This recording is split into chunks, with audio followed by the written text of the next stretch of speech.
నమస్కారం NSTV news కి స్వాగతం. నా పేరు ఉషా. ముందుగా ముఖ్యాంశాలు. ప్రభుత్వ నిర్లక్ష్యం వల్ల తెచ్చిన ధాన్యం కొనేటోడు దిక్కులేక ఎదురు చూస్తున్న రైతుల మీద గోడ కూలి 4 రైతులు చనిపోయారు. 4 రైతులు చనిపోతే వారికి న్యాయం చేయాలని మా బీఆర్ఎస్ నాయకులు జీవన్ రెడ్డి, దివాకర్ రెడ్డి 8 గంటలు ధర్నా చేసినా దున్నపోతు మీద వాన పడ్డట్లు ప్రభుత్వం నుండి స్పందన రాలేదు. చివరికి చేస్తామని ఒప్పుకున్నా ఇంతవరకు కాంగ్రెస్ ప్రభుత్వం ఏమీ ఇవ్వలేదు. అందుకే బీఆర్ఎస్ పార్టీ తరపున అండగా నిలబడాలని ప్రాణాలు కోల్పోయిన ప్రతి రైతు కుటుంబానికి 5 లక్షల రూపాయలు అందజేస్తామన్న కేటీఆర్ గారు ఆనాడు మాటిచ్చినట్టుగా రాష్ట్ర ప్రభుత్వ నిర్లక్ష్యం వల్ల సకాలంలో వడ్లు కొనుగోలు చేయకపోవడం వల్ల, కొనుగోలు కేంద్రాలు పెట్టి రైతులను ఆదుకోకపోవడం వల్ల, ఆనాడు అకాల వర్షాల వల్ల 4 రైతులు ఇక్కడ మరణించిన లక్షటిపేటలో. ఇప్పుడు వారి కుటుంబాలకు ఒక్కొక్క కుటుంబానికి 5 లక్షల రూపాయలు కేటీఆర్ గారు సొంతంగా ఇస్తున్నారు. ఇప్పుడు వారిని వేదికపైకి పిలుస్తా ఉన్నాం. తనుగుల రాజు కుటుంబం గంపలపల్లి, తనుగుల రాజు కుటుంబం గంపలపల్లి, తనుగుల అభిరామ్ కుటుంబం గంపలపల్లి, గుండారపు వెంకటేష్ కొత్తూరు, నెలికి లచ్చన్న ముత్యంపేట. 4 కుటుంబాలకు కేటీఆర్ గారు 5 లక్షల రూపాయలు వారు సొంత డబ్బులు ఇస్తా ఉన్నారు, సాయం చేస్తా ఉన్నారు. ఆనాడు రాష్ట్ర ప్రభుత్వము ఆ కుటుంబాలను పట్టించుకోకుండా నిర్లక్ష్యం చేసి వాళ్ళు రోడ్డున పడేటట్టు చేస్తే ఇవాళ కేటీఆర్ గారు లక్షటిపేట గడ్డ మీదకి వచ్చి ఆ రైతు కుటుంబాలకు ఒక్కొక్క కుటుంబానికి 5 లక్షల రూపాయలు చొప్పున 4 కుటుంబాలకు వారు ఇస్తా ఉన్నారు. గట్టిగా చప్పట్లతోని అన్నగారికి కృతజ్ఞతలు చెప్తాం. తనుగుల నాగరాజు గారి కుటుంబం గంపలపల్లి, తనుగుల అభిరామ్ గారి కుటుంబం గంపలపల్లి, గుండారపు వెంకటేష్ గారి కుటుంబం కొత్తూరు, నెలికి లచ్చన్న కుటుంబం ముత్యంపేట. ఈ 4 కుటుంబాలకు 5 లక్షల రూపాయల చొప్పున 20 లక్షల రూపాయలు మన పార్టీ వర్కింగ్ ప్రెసిడెంట్ అన్న కేటీఆర్ గారు ఇస్తా ఉన్నారు. వారికి హృదయపూర్వకంగా ఈ ప్రాంత రైతాంగం తరపున, ఈ ప్రాంత బీఆర్ఎస్ పార్టీ తరపున గట్టిగా చప్పట్లతో మనం కృతజ్ఞతలు చెప్తాం కేటీఆర్ గారికి.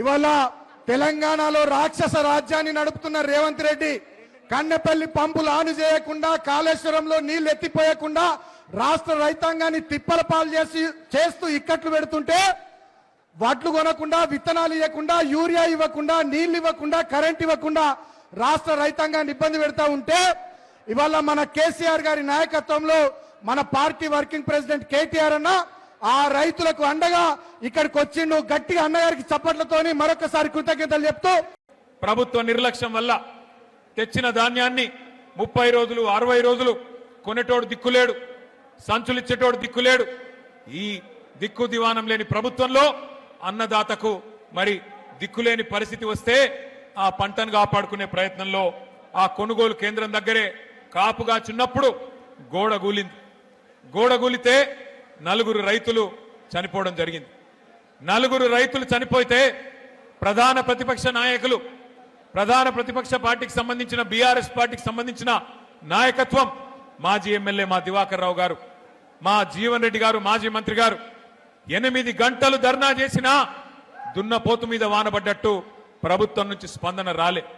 చివరికి ఏదో మొక్కుబడిగా ఒప్పుకున్నారు, చూస్తాం చేస్తాం ఒప్పుకున్నారు. కానీ ఈ రోజు వరకు దాదాపు 2.5 నెలలు గడిచిపోయినా స్పందన లేదు.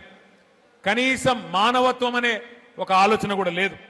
మరి ఈ 4 చనిపోయిన తర్వాత, అర్ధాంతరంగా వారి జీవితాలు ముగిసిపోయిన తర్వాత నాకు దివాకర్ రావు గారు, జీవన్ రెడ్డి గారు కలిసి ఫోన్ చేసినారు. అన్నా మరి పార్టీ తరఫున మనమన్నా ఏమన్నా చెప్పాలి, ఎందుకంటే రైతులు ఈ రకంగా ఇబ్బందులు పడతా ఉన్నారు, వారికి అండగా నిలబడాలన్నారు. ఆ రోజు మేము వరంగల్లో ఉన్నాం, రైతు సదస్సు, అక్కడ రైతు సంగ్రామ సదస్సు నిర్వహిస్తా ఉన్నాం. అదే రోజు ఈ బాధాకరమైన సంఘటన జరిగింది. వెంటనే ప్రకటించినాం, కేసీఆర్ గారిని అడిగినాం. అడిగితే మంచిర్యాల జిల్లాలో జరిగిన ఈ విషాదానికి పార్టీ తరఫున తప్పకుండా మనం అండగా నిలబడదాం. ఒక్కొక్క రైతుకు 5 లక్షల రూపాయలు వెంటనే ప్రకటించండి అని చెప్పి కేసీఆర్ గారు చెప్పినారు. చెబితే ఇవాళ శోకసంద్రంలో ఉన్న రైతు కుటుంబాలకు నేను అడిగిన, ప్రభుత్వం నుంచి ఏమైనా వచ్చిందా అమ్మా అని అడిగిన. బాధ ఎక్కడ అనిపిస్తుంది అంటే 2.5 నెలలు అయిపోయింది. మంచిర్యాలలో ఉన్నది కాంగ్రెస్ ఎమ్మెల్యే, జరిగింది రాష్ట్రంలో ఉన్నది కాంగ్రెస్ ప్రభుత్వం, జరిగింది ఒక విషాదం.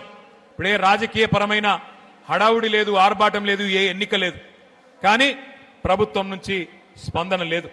నలుగురితో మాట్లాడుతుంటే ఒక్కొక్కరిది ఒక్కో రకమైన బాధ. వాళ్ళందరూ చెప్పింది ఒకటే మాట. కాకపోతే వాళ్ళ 4 రైతులు చచ్చిపోతే ఒక్క రైతుకు మాత్రమే 5 లక్షలు వచ్చింది ప్రభుత్వం నుంచి. అది కూడా ఎక్కడిది ఆ 5 లక్షలు? కేసీఆర్ గారు పెట్టిన రైతు బీమా నుంచి మాత్రమే 5 లక్షలు ఇచ్చినారు. కానీ మిగతా ముగ్గురికి 5 లక్షలు కాదు కదా, 5,000 కాదు కదా, 5 పైసలు కూడా ప్రభుత్వం నుంచి సహాయం అందలేదు.